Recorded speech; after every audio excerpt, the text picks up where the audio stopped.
introduce myself, my name is Cecilia Rizky Purwanto, a student of the Library and Information Science Study Program offering Class G. My student ID is 2502146210055. Okay, today I would like to read a passage from a journal entitled Young Teens and the Public Library.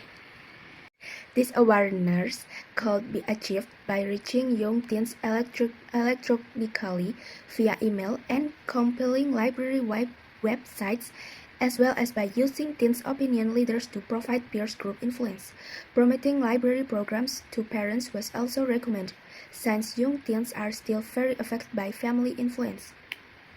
Adele Fasik, Andre Gagnon, Lynn Howard, and Ken Setterington's study of the reading media and public library use of public library user and non-user in 4th through 7th grade in 6 Canadian cities also found that lack of promotion was a major problem. Written respondents were frequently unaware of library service, collection, and program. The study advocated making the library's website more engaging and youth-friendly and using the website to promote programs and services. The study also concluded that their written respondents make daily use of email and recommended using email to announce upcoming library programs and events. A British report titled Public Libraries, Destinations Unknown was commissioned by the Department for Culture, Media and Sport, DCMS, and funded by the Museum, Libraries and Archive Council (MLA) and the Laser Foundation. It was launched on June 19, 2006. This report, based on 15-19-minute focus group discussion, examined library user and non-user aged 14 to 35 and their views and attitude toward public libraries. The overall views of this group was that you need to have libraries, but they aren't places we want to go. You can relax and be yourself there.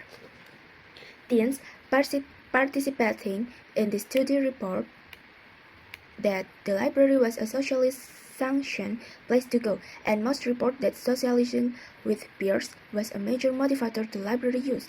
Barriers to library use include the perception that the libraries offered nothing relevant or appealing in its collection or equipment, and that library staff were unfriendly or disapproving, often treating them as children rather than as adults. In short, teens want a space where they could socialize with friends in a relaxed and friendly environment while exploring their interests and completing homework assignments. The Capin Hall discussion papers New on Self-Teens in the Library, a student of 9 American Public Library, highlights public perception of the role of public libraries in serving youth and outline key benefit of library involvement in youth development. In the introduction to the reports, the author observed public libraries have been grappling with questions about their mission and relevance in the age of the personal computer and internet.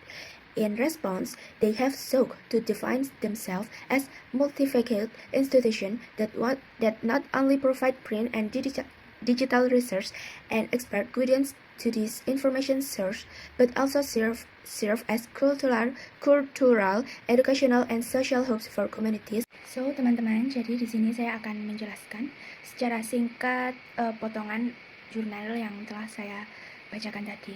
Jadi, jurnalnya itu tadi tentang remaja muda dan perpustakaan umum. Jadi topik utamanya yaitu remaja sering tidak tahu layanan perpustakaan karena kurangnya promosi. Terus habis itu situs web dan koleksi tidak menarik dan tidak relevan bagi remaja.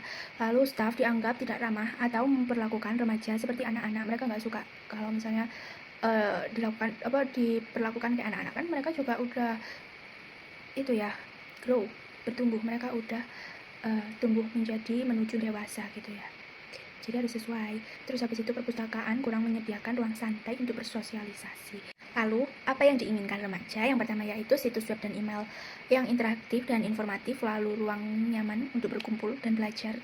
Terus habis itu dilibatkan dalam merancang program dan memilih koleksi biar sesuai gitu ya. sama minatnya mereka. Terus habis itu staff yang memahami remaja dan beragam kebutuhan mereka. Nah, mengapa bacaan ini itu penting bagi perpustakaan? Yang pertama, buat memahami kebutuhan remaja, terus kita menyoroti masalah yang sering terabaikan kayak kurangnya promosi, staf tidak ramah, koleksi tidak relevan, terus memberi solusi dan rekomendasi, dan mendorong inovasi dan relevasi serta melibatkan suara remaja. Jadi kesimpulannya adalah bacaan ini penting karena dapat membantu perpustakaan menjadi lebih inklusif, ramah remaja, dan responsif terhadap perubahan zaman. Ini adalah langkah penting untuk menjadikan perpustakaan sebagai tempat yang dicintai oleh generasi muda. Sekian yang bisa saya sampaikan untuk teman-teman semua. See you. Wassalamualaikum warahmatullahi wabarakatuh.